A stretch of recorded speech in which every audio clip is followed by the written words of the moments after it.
ጾመን ያገኘነው ዋጋ ምንድነው? እንደው በአብይ ጾም የሚለውን የአንድ አባት ነገር ላስተላልፍላችሁ። ማለት ጾመን አሁን ትልቅ ነገር አግኝተናል። እሱን እንደው ብዙ ጊዜ ስለማናስበው እንድናስበው ስለፈለግኩ ነው። ዛሬ በጾማችን ትልቅ ነገር ነው ያገኘው። ምን መሰላችሁ? ያ ትልቅ ነገር የክርስቶስ ዘመዶቹ ነናል። ዛሬ እኮ ነው የሆነው።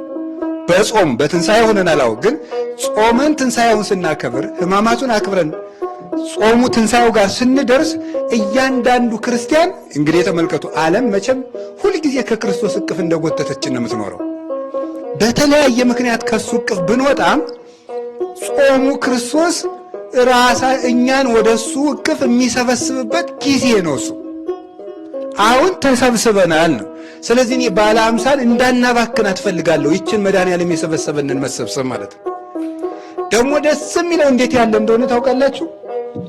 አሁን ጾሙ የመጀመሪያው ቀን ይጾም አለ፣ ግማሽ ጾም አካባቢ ይጾም አለ፣ መሃል ላይ ታሞ አቋርጦ በከኒን ያቋረጠ በከኒን በመድኃኒት ያቋረጠ ይኖራል። እንዲሁ ዝም ብሎ ሳይጾም ደግሞ ኑሮ ድንገት አንድ ሰባኪ ሲሰብክ ሰብቶት ሳምንት ሲቀረው ይጾምም ይኖራል። እንዲሁ ሲበላ አከርቦ ደግሞ ዓርብን ብቻ ይጾምም ይኖራል፣ የስቅለት ዕለት። አዲያ ለነዚህ ሁሉ ምን አይነት ተስፋ እንዳለን አንድ የቤተ ክርስቲያን አባት የተናገረውን ልንገራችሁ። ቅዱስ ዮሐንስ አፈወርቅ የቤተ ክርስቲያናችን ሽልማት፣ እሱ የፋሲካ በዓልን አስመልክቶ ባስተላልፈው መልእክቱ ከሌላ ቋንቋ ስለተረጎምኩት የትርጉም ስህተት ቢኖርብኝ እኔው ነው የተጠያቂ እና ይቅርታ ብላችሁ እንድሰሙኝ ነው። እግዚአብሔርን የሚወድ አገልጋይ ዛሬ በዚህ ብሩህ መልካም ቀን ደስ ይበለው። ትጉህና በጎ አገልጋይ ማን ነው? እንግዲያውስ ፈጽሞ ደስ ይበለው፣ ወደ ጌታው ደስታ የሚግባ። በጾም የደከሙ አሉን? እንግዲያውስ ዋጋቸውን ይቀበሉ። በነግህ ጀምሮ ያገለገለ የሚገባውን ዋጋ ይቀበላል። ከሦስተኛው ሰዓት በኋላ የመጣ ካለም በፍጹም ደስታ በምስጋና በበዓሉ አንድ ሆኖ ይሳተፍ። ጥቂት ዘግይቶም የመጣው እኮ ነው። ትንሣኤ ይህንን የሚሰጠን ይገርማችኋል። እንደሚገባ ይጾማል፣ እንደሚገባው ነው። ዓይኑን አንጽቶ ጆሮውን አንጽቶ አፉን አንጽቶ ይጾማል። አንዱን ከአንዱ እየቀላቀልን የጾምንም አለ። አዲያ ምን አለ መሰላችሁ? እስከ ሦስተኛው ሰዓት በኋላ የመጣም ካለ በፍጹም ደስታ በምስጋና በበዓሉ አንድ ሆኖ ይሳተፍ። ከስድስተኛው ሰዓት በኋላ የመጣም ያለ ዋጋ አይቀርምና አይጠራጠር። እስከ ዘጠነኛው ሰዓት ድረስ የዘገየ ቢኖርም ይምጣ። ዛሬ ክርስቶስ ትንሣኤ ነው ይህን የሰጠን። በ11ኛው ሰዓት የደረሰን በመዘግየቱ አይፍራ። ጌታ ቸር ነውና ፊተኛውንም ኋለኛውንም አንድ አድርጎ ይቀበላል። የመጨረሻውን እንደ መጀመሪያው አድርጎ ይቀበለዋል። አይገርማችሁም? እስኪ በሉ የመጨረሻውን እንደ መጀመሪያው አድርጎ ይቀበለዋል። ይህ በትንሣኤ ሁላችን ያገኘ ነው። ከዚህ በኋላ ቢያንስ ይችን መድኃኔዓለም እንዳትበላሽብን ይጠብቅልን። ዘንድሮ አሁን ትንሣኤውን በዚህ አምኖ ያከበረ ሰው ጾሙ እንደሚገባ ባይጾም እንደ አቅሙ ጾሞ ለፍቶ ንስሐ የገባ ሰው ካለ አሁን መድኃኔዓለም ከደከሙት 40 ቀን ሙሉ እህል ሳይቀምሱ የሚጾሙም ደግሞ አሉ። በሳምንት የሚያከፍሉም አሉ። ሶስት ቀን እየቆዩ የሚበሉም አሉ። እንደዚህ ያደረገም ቢሆን እኩል ደስ ይበለው። ሁላችንም ወደ ጌታ ደስታ እንግባ። ቅዱስ ዮሐንስ አፈወርቅ ነው የሚለው። ሁላችንም ወደ ጌታ ደስታ እንግባ። መጀመሪያም ሆነ መጨረሻ አንድ ላይ ዋጋችሁን ተቀበሉ። ባለጠጎችና ድሆች አንድ ላይ ደስ ይበላችሁ። ሰነፎችና ትሑቶች አንድ ላይ ደስ ይበላችሁ። ጾሙን የጠበቃችሁና ያልጠበቃችሁ ኑ በክርስቶስ ትንሣኤ ደስ ይበላችሁ። ማዕዱ ባለጸግነትን ተሞልቷልና የክርስቶስ ማዕድ ነው። ለሁሉ ይበቃል ባለጸጋ ስለሆነ። የንጉሥ ማዕድ ተዘጋጅቷል፣ ፍሪዳውም የሰባ ነው። ኢየሱስ ክርስቶስ ጸጋን ሁሉ የሞላ ስለሆነ ነው። ማንም ሰው ተርቦ አይሂድ፣ ዛሬ የእምነትን ጽዋ ይጠጣ፣ በቸርነቱ ባለጠግነት ፈጽሞ ደስ ይበለው ይላል። ስለዚህ ለሁላችን የምግባር ድሃ ለሆነው ሁሉ ከትልልቆች ጋር እኩል አድርጎ በዓልና ክፍር ያደፍነውን ከንጹሖች ጋር ጎደሎዎችን ከሞሉት ጋር ሰነፎች ከልባሞች ጋር አንድ አድርጎ በትንሣኤው እኩል ልጆቼ ስላለን ክብር ምስጋና ይግባው። ስለዚህ በዚህ ጾም የትንሣኤ ዕለት ምን አግኝተናል ብትሉ ልጆቹ አድርጎናል። አሁን በትንሣኤ ባለጸጋው ኢየሱስ ክርስቶስ።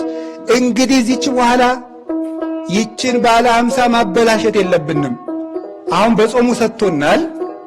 ከዚህ በኋላ ይችን በዓል እንዳትበላሽብን መጠንቀቅ ይገባናል።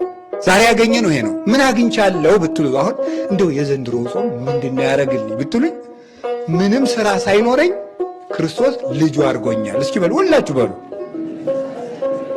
ክርስቶስ ምን አድርጎናል? ልጁ አድርጎናል። በንስሐ ጠርቶናል ማለት ነው። በደሙ አንጽቶ ቀድሶ በንስሐ ጠርቶ ክርስቶስ ልጆቹ አድርጎናል። ይሄ ማለት እንደዚህ ስላችሁ ለሚቀጥለው ዓመት እንግዲህ ታዲያ ሲጾም የከረመም እና እኔ በመጨረሻው አካባቢ ሰው የመጣም ደግሞ አንድ አይነት ዋጋ የሚቀበል ከሆነች ማጠሩ ስልት ናት ደግሞ እንዳትሉ። እግዚአብሔር አውቆ የሚያጠፋን ሰው ከባድ ስለሚያደርግ እያቃተው የሚወድቅና እያቀደ የሚወድቅ የተለያዩ ናቸው። ስለዚህ እግዚአብሔር ቤተሰቦች ዛሬ ድሃና ምስኪን ቢኖር አይዘን፣ ለዓለሙ ሁሉ የሚበቃ መንግሥት ተገልጧልና። የወደቀ ቢኖር እንግዲህ አይዘን፣ ክርስቶስ ለይቅርታ ተነስቷልና። ማንም ሰው ሞትን አይፍራ፣ የጌታችን ሞት ነፃ አውጥቶትናልና፣ በትዕግሥቱ ሞትን በሞቱ አጥፍቶታልና ይላል ቅዱስ ዮሐንስ አፈወርቅ። ስለዚህ የወደቀ ቢኖር ምን አይበልና ያለ አይፍራ። ክርስቶስ ለምን ተነስቷል የሚለው ለይቅርታ ተነስቷል። ነገሥታት ለኃይል ነው የሚነሱት፣ ክርስቶስ ለይቅርታ ተነስቷል። ይቅር ሊለን ስለተነሳ ይሄን 50 ቀን በይቅርታው የትንሣኤ ዕለት የሰጠንን ጸጋ ከነገ ሰኞ ጀምሮ እንዳናበላሻት ሦስተኛው መልእክት ይስጭናል። እንዳናበላሻት አሁን በዚህች ሕማማት ሁላችንም እንዳቅማችን ከመድኃኔዓለም ጋር ታርቀናል። እንግዲህ ሰኞ ጀምሮ ደግሞ ይችን የምናበላሽበት ጊዜ ነው። ችግሩ እሱ ነው ማለት ነው። ባለ 50 ቅዱሳን ሐዋርያት ከጌታቸው ጋር የከረሙበት ነው። እኛ እንግዲህ 50ውን ቀን ማን ጋር ነው የምንከርመው?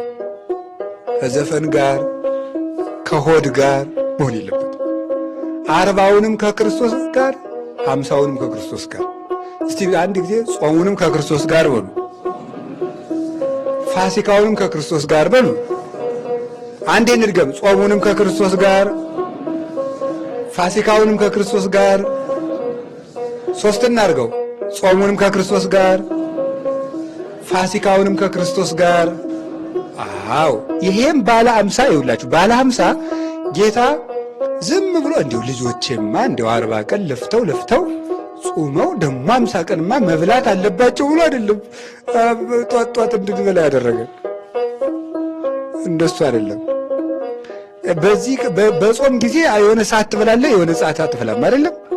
በዚህ በባለ 50 ግን የሆነ ሰዓት አትበላም፣ የሆነ ሰዓት ትበላለህ የሚባል የለም ሁሉ። ይሄ ማለት ምን ማለት ነው? በመንግስተ ሰማያት የማይፈራረቅ ደስታ ሰጣቸዋለሁ ማለት ነው። ባለ 50 የመንግስተ ሰማያት ምሳሌ ነው። ስለዚህ ሰኞ ጀምረን ወደ መንግስተ ሰማያት እንግባ እንጂ አግባ መልስ ብለን ወደ ሆድ ውጊያ መግባት የለብንም ጎበዝ። እንዴ እውነቴን ነው። ምግብ ሊበቅልብን አይገባም። መጥነን መመገብ አለብን። ከዚህ በኋላ 50ውን ቀን ከማን ጋር ነው ያልኳችሁ? አቤት ከክርስቶስ ጋር ነው። እንዴ አባ መቃርስን መነኮሳት ተሰብስበው ሄዶ አባ አቤት የበዓል እንደው ሶስት ወይን እንጠጣ አሉት። የበዓል ሰይጣን ከሌለ ጠጡ አለችው። አሁንም የሚመስለን እንግዲህ ከሰኞ በኋላ ሰይጣን የለም ነው የሚመስለን። እንደው ችላችሁ አለ እኮ አይኑን አፍጥጡ ተመስገን። እንግዲህ እሑድ ጀምሮ ይረሳት የለ ዓርብ ቢቀጠቀጥ ምናምን ቢሰግድ ምናምን ተው ዝም ብለህ ኪራይ ላይ ሶም ቢል ቢሰግድ ሰኞ ይረሳት የለ ምን አገባኝ ብሎ አይኑን አፍጥጦ አሁን እየደበጠ ነው እንዲህ አሉ ያመናቲ። ስለዚህ ከነገ ሌሊት ጀምሮ ጸሎት እንዳናቋርጥ አሁን ከዛሬ እሑድ ማታ ጀምሮ የክርስቲያኖች ችግር የለብንም። አንዱ ችግር ምንድን መሰላችሁ? የሆነ ጊዜ ሰይጣንን አሽረን ጥለ ነው መስሎን እዛ እሑድ ማታሳ አሁን 40 ተከፍሏል። ቅዳሜ ቤተክርስቲያን ታድሯል። እሑድ ማታሳ እንግዲህ ረፍ እንበል የለም ማያርፍ ጠላት አለ። ረፍት ክርስቶስ ውስጥ መግባት ነው። ስለዚህ ከዚህ በኋላ ባለ 50ን ከኪዳን ጋር፣ ባለ 50ን ከቅዱሳት መጻሕፍት ጋር፣ ባለ 50ን ከቅዳሴ ጋር፣ ባለ 50ን ከቅዱስ ቁርባን ጋር፣ ባለ 50ን ራስን ከማንጻት ጋር፣ ባለ 50ን ከይቅርታ ጋር፣ ከፍቅር ጋር፣ ከአንድነት ጋር እንድንከርም ይችናት ሶስቷ መልእክት አልቃለች።